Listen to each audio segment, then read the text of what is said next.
Good morning. Good morning. Welcome to Newburyport on Veterans Day 2023. We got a beautiful day. A little bit of a wind, but thanks for coming out. The best thing about Veterans Day and Memorial Day is you get a chance to get out and see your fellow residents, your neighbors, in many cases your veteran neighbors, and say hello to one another. I think that's a great thing. We've got a nice little ceremony. We'll move along quickly. I know nobody wants to stand in the wind for real long. I'd like if Captain John Eric Burkhardt could join me here. We will have the invocation.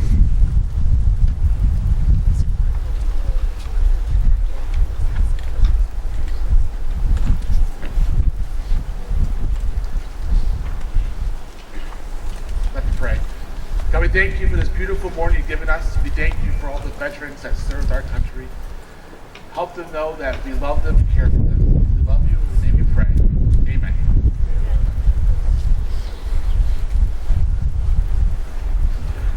Thank you. That was Captain Burkhardt from the Salvation Army, Newburyport Salvation Army.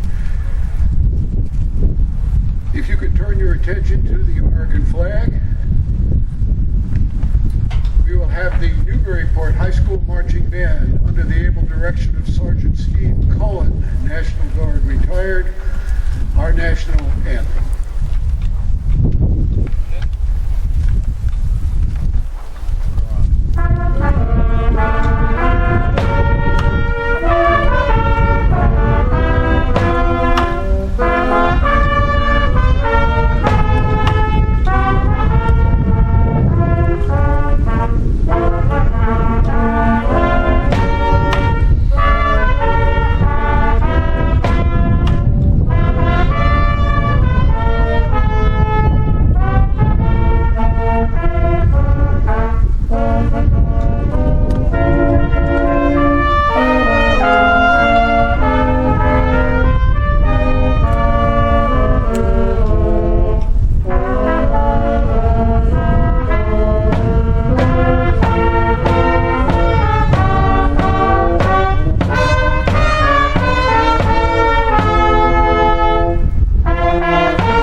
Marching Band, Sergeant Steve Cullen.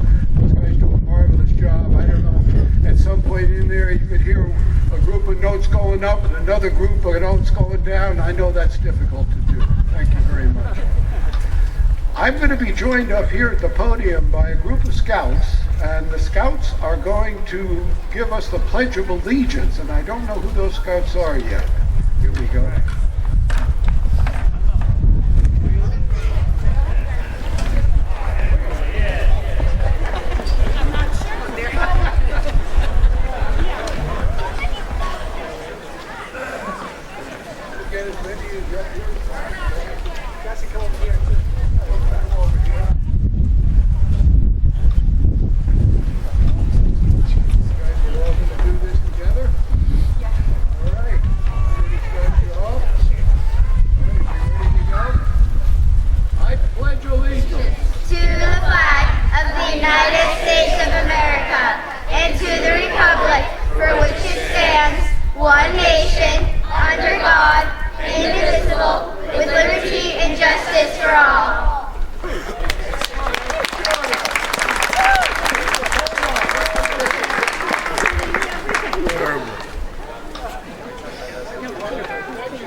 Want you to know who just got up here and spoke. Those are the Cub Scouts Pack 21, the Girl Scouts Troop 67103, 70351, those are all individual troops, 67143, and 84100. I am so happy that so many of you have come out. I think that's a wonderful sign, because at the time that we would get, my goodness, we got 4 of them at times.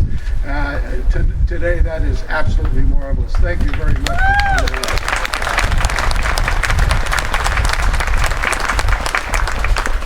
I would like to introduce the host for today's ceremonies, the Mayor of Newburyport, Mayor Sean Reardon. All right, good morning. Thank you again for being here today. What a beautiful day here in Newburyport. It's certainly a great day to be a flag with all the wind we're having, but this is really great. Thanks for being out. I'm going to start with a few thank yous. I want to thank our Newburyport Police Department and Newburyport Fire Department, our first responders, for being here today and taking part in this ceremony. I want to thank the Newburyport High School football team you see over here. They had a tough game last night. I appreciate them being here. They've had a wonderful season, and I know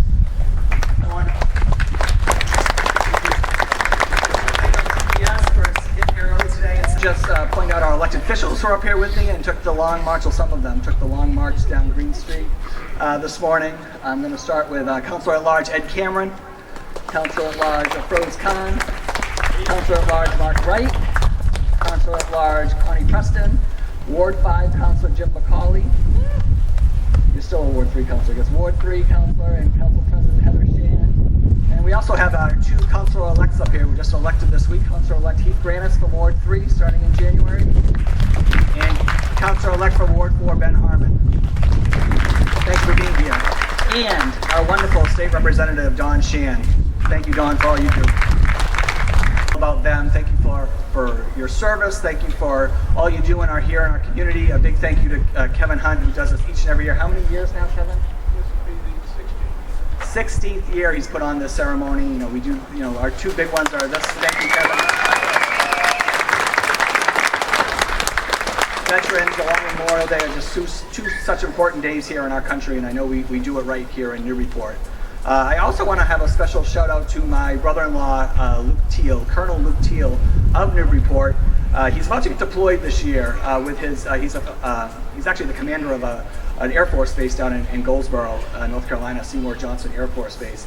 But he's about to get deployed this year. When he comes back, he'll be the newest general in Newburyport's history. So of course we're all very proud of him, and our thoughts and prayers go out to him and his other servicemen and women who will, again, be getting deployed soon to parts unknown. So thank you, Luke Teal.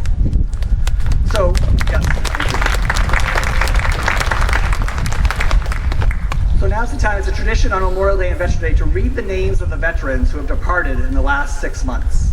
When I read the veteran's name in the branch of service, a bronze bell behind us here, signifying that veteran's branch of service will be struck in honor of that veteran.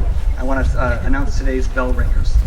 For the Air Force, Jay McCarthy, United States Air Force. Laura A. Doyle, United States National Guard.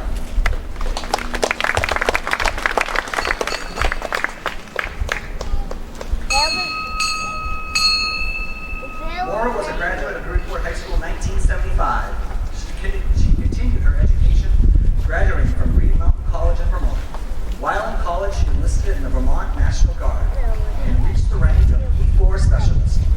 Laura loved the Red Sox and the Patriots, in person or on TV, and was a breeder of English Springer Spaniels for decades. John D. Gentle, United States Navy.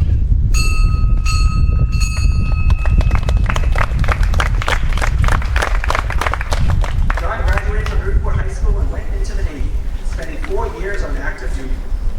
He entered the transportation industry, and after a number of years using his knowledge of the industry, established J&J Tours. He was very active in Amesbury Community Affairs, and in 2011 was named the first winner of Amesbury's Older American Service Award for his dedication to help out in any way he could. Would you applause maybe at the end of it?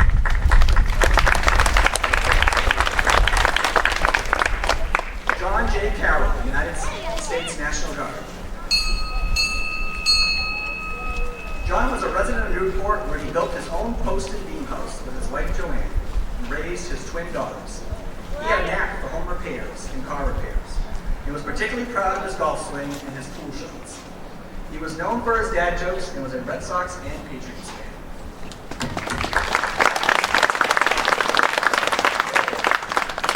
Peter Brigham DeMarneville, United States Marine Corps.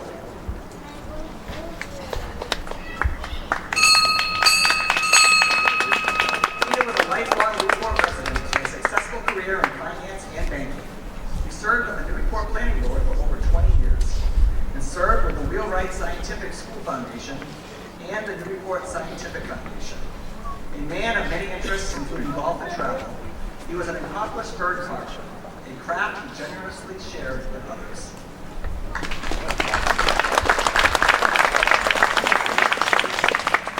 Paul Edward Fortin, United States Air Force.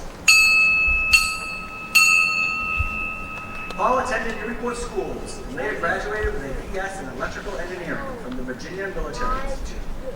He served with the Air Force for 30 years during the Korean War, the Cold War, and the Vietnam War. He then became a professor of electrical and aerospace engineering at the University of Kansas. Paul established an annual STEM scholarship at Newburyport High School in remembrance of his mother and his aunt.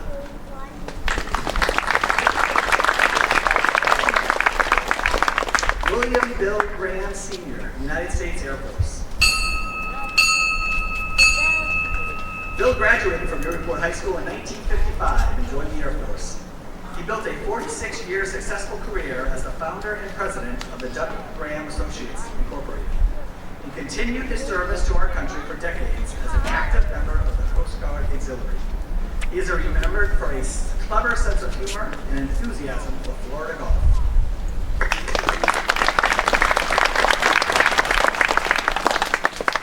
William H. Kelleher, United States Army. Bill is a 1946 graduate of Newburyport High School. He joined the Army that year and was stationed in Germany as part of the occupation force. After the Army, he began a 37-year career serving veterans and their families through the Department of Veteran Affairs. He was honored with the Distinguished Career Award presented by the Secretary of Veteran Affairs for outstanding efficiency, integrity, dedication, and loyalty.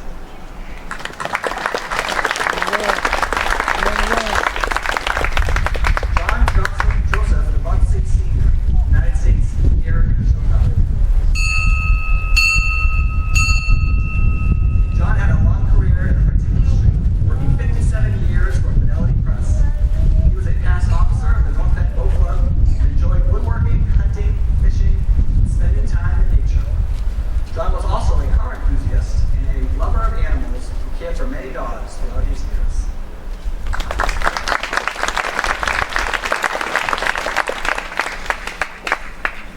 Charles David Wayman, United States Air Force. After spending 4 years with the Air Force, David returned home to Newburyport and started as a sailman for Toll Silver. In 1984, Dave and his wife Jerry opened Gabriel of Newburyport, which flourished until it closed in 1998. And both retired to Florida that included a life of traveling, golf, and simply wanting a dog.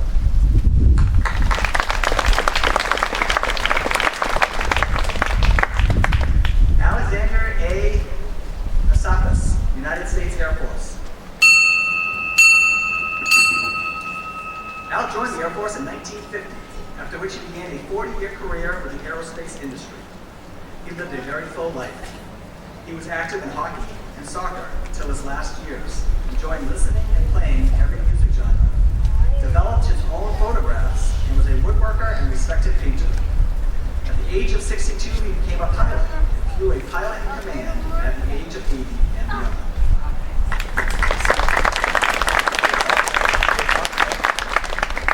John E. Callahan Jr., United States Navy. John graduated from Immaculate Conception in Newburyport High School and joined the Navy in 1945. After his service, he joined the Boston Marine Railroad and served for 40-plus years as an accountant. He was a devoted sports fan, both of local high school games and professional sports, and was a frequent attendee at his nieces and nephews' sport contests.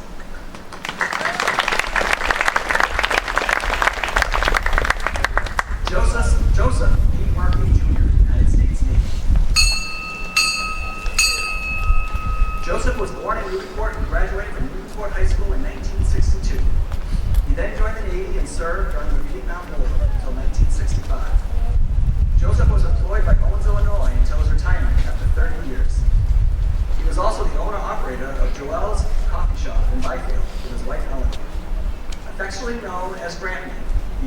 missed by all humanity.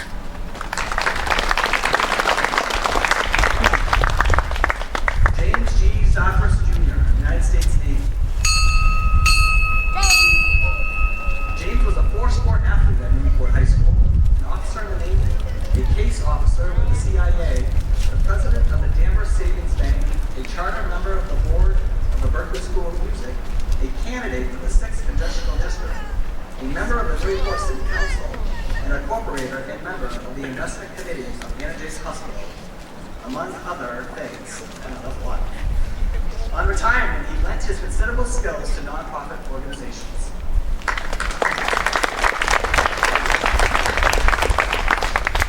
John E. Grunstrom, United States Navy.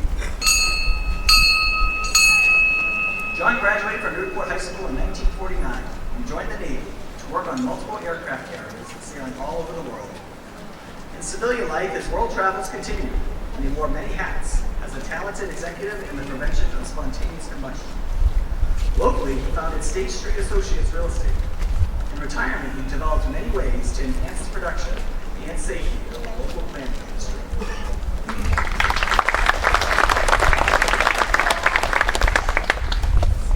Josiah Burton Morrill, United States Navy.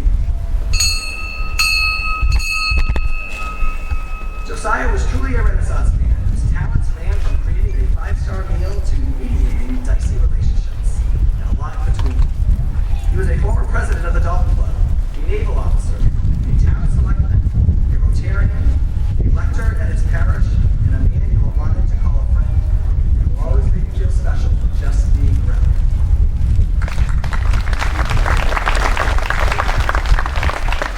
George A. Roth Jr., United States Navy. George served on a destroyer in the Pacific during World War II and survived a kamikaze attack. He was a nuclear test examiner after the Navy and also served as the caretaker and docent at the John Wakefield Whittier Home and Museum in Main Street. Always active in local affairs, George lobbied for improved ambulance services and the establishment of the Newburyport Senior Center. George was at heart a true jumpyite and is greatly missed by all he assisted in life.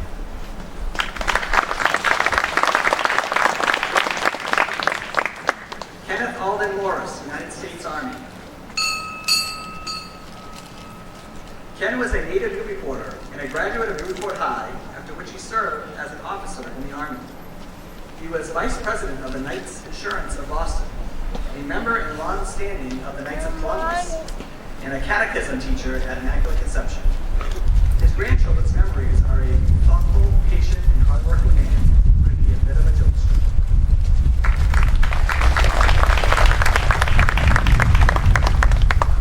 Jeremiah William Doyle, 3rd United States Army. Jerry's service to his country in the Army left him grateful to have made an impact on his country. And he often said that each day he lived past the age of 19 was a bonus. For over 60 years, he served the Newburyport community as a small-town practitioner, always going out of his way to uplift the underdog. He served as president of the Essex County Bar Association and was taught to his family, who dearly miss his gentle Liana, United States Navy. Robin enlisted in the Navy and served for 4 years during the Korean conflict. He was an architect as well as a woodworker. He renovated many local Federalist buildings, and his talents are visible throughout Newburyport's historic buildings. He was a constant learner and a problem solver, who loved the history of Newburyport and was proud to lend his many talents to enhance its community.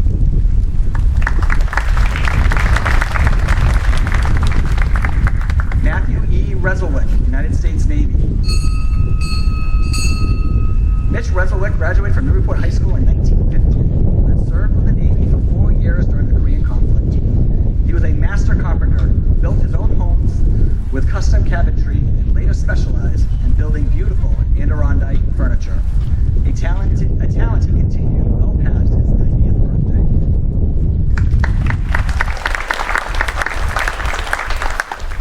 Donald D. McPherson Jr., United States Army. Donald joined the Army right out of high school and settled in Worcester We eventually owned the family business McPherson and Company Insurance Agency, established in 1945. In 1996, he retired. Oh, I'm sorry. The McPherson and Company Insurance Agency was originally established in 1845. In 1996, he retired and moved to Newburyport, his wife Caroline's home in town. They were married for 64 years. The flag at the North End Boat Club was held at half-staff in memory of his position as a lifetime member.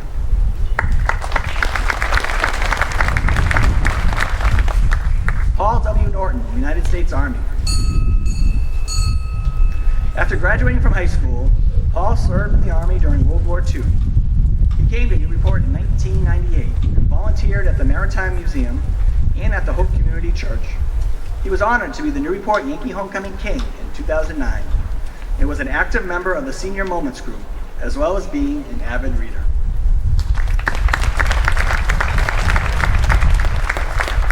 Charles Ross, United States Army. After graduating from high school, Charles enlisted in the Army, proudly serving from 1962 until 1965, during the early period of the Vietnam War. Charles worked as an assembler at Henschel's at both their Amesbury and Newburyport locations, and he continued in that work until his retirement. He had a life well lived and a life well loved.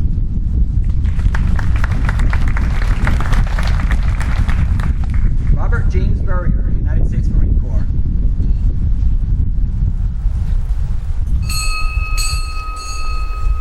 Bob Burrier was a decorated Vietnam veteran with a fierce sense of national pride. His family was his greatest achievement, and he was fiercely supportive of them, working tirelessly to provide for his family. Bob's musical talents included songwriting and performing live. He frequently provided the musical tapestry at local veteran events. His generosity will be missed.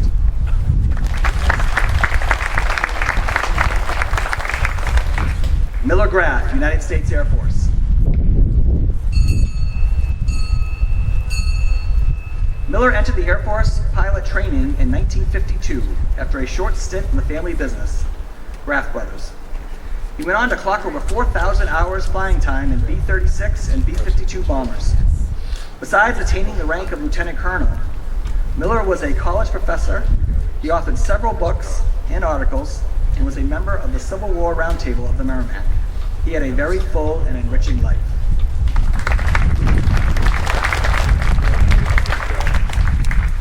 My apologies to anyone we may have missed. Thank you very much.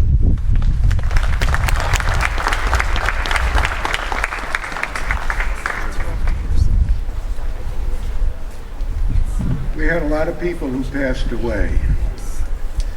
I'd like to introduce State Representative Dawn Shan.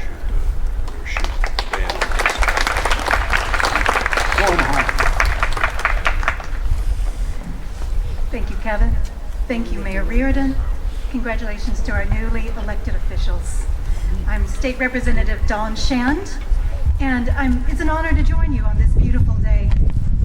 I wanted to share a family story with you. So Madam President, Heather Shand, and I had a beloved uncle who joined the Navy as a very young man. We grew up in the rural Deep South, and Shot's best friend in the whole world was a man named Chopper Wilson. Chopper convinced them that if they joined the Navy, they would see the world. Now, this is a family story and a family joke, but what happened was that Chopper Wilson ended up landlocked in Columbus, Georgia on a naval base for 4 years, while our uncle ended up seasick on various naval vessels through every ocean in several combat zones. And I tell that story on this very somber occasion because I don't want us to forget the exuberance and the hopefulness with which people joined the military. Today is a somber occasion, and it occurs at a time of enormous instability in the world. President Biden recently said, American leadership is what holds the world together. And I want us to remember that, and people like our Uncle Shot and Chopper Wilson and all the names that you've heard read today, and all those who serve in our military, it is their work on a daily basis that holds this world together. Thank you so very much.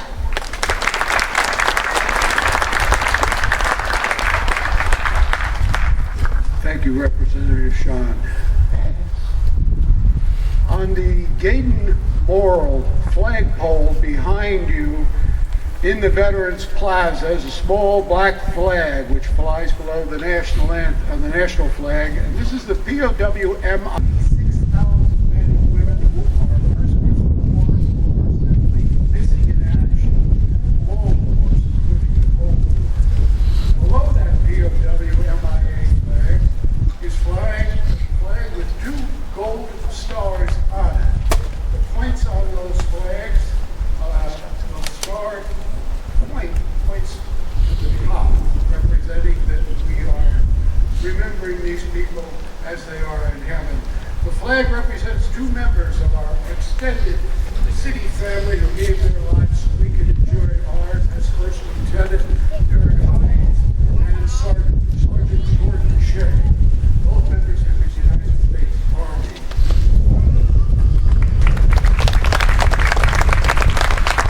This is used. These two flagpoles, these new flagpoles that you see here came from the sale of the bricks.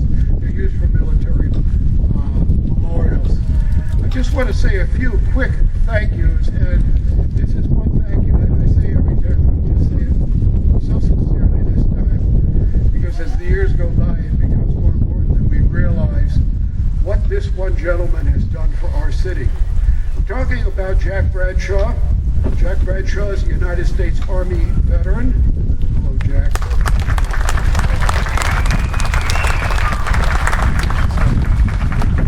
Thank you for giving him a round of applause, because he is the reason that this city is what it is today. And I can't stress that enough. When you go downtown, we've got beautiful shops, we've got beautiful restaurants with sidewalks, we have beautiful brick buildings. Without Jack's efforts, those brick buildings would be in an ash heap someplace, because there were a group that wanted to tear them down and level it into a two-story strip malls, which was very popular back in the 1960s. And Jack, three other gentlemen who are no longer with us, fought like crazy and prevented that from happening. Jack is standing up now. I'd like another round of applause for him.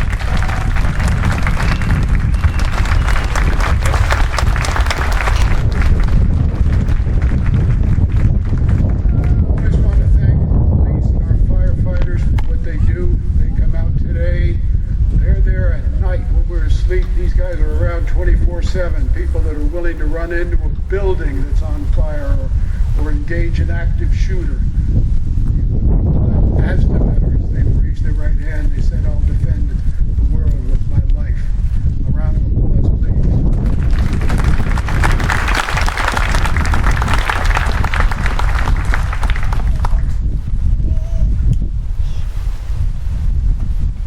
I think that's pretty much what I was going to say up here. I'm not going to say anything more because I think it's getting a little cold and windy.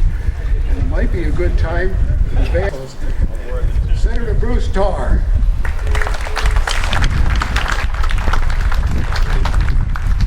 Good morning, and thank you very much, Kevin. I wanted to come up here mostly because I think we all ought to express our gratitude to you for your work on behalf of veterans in this community and for ensuring that when we make promises, they get kept.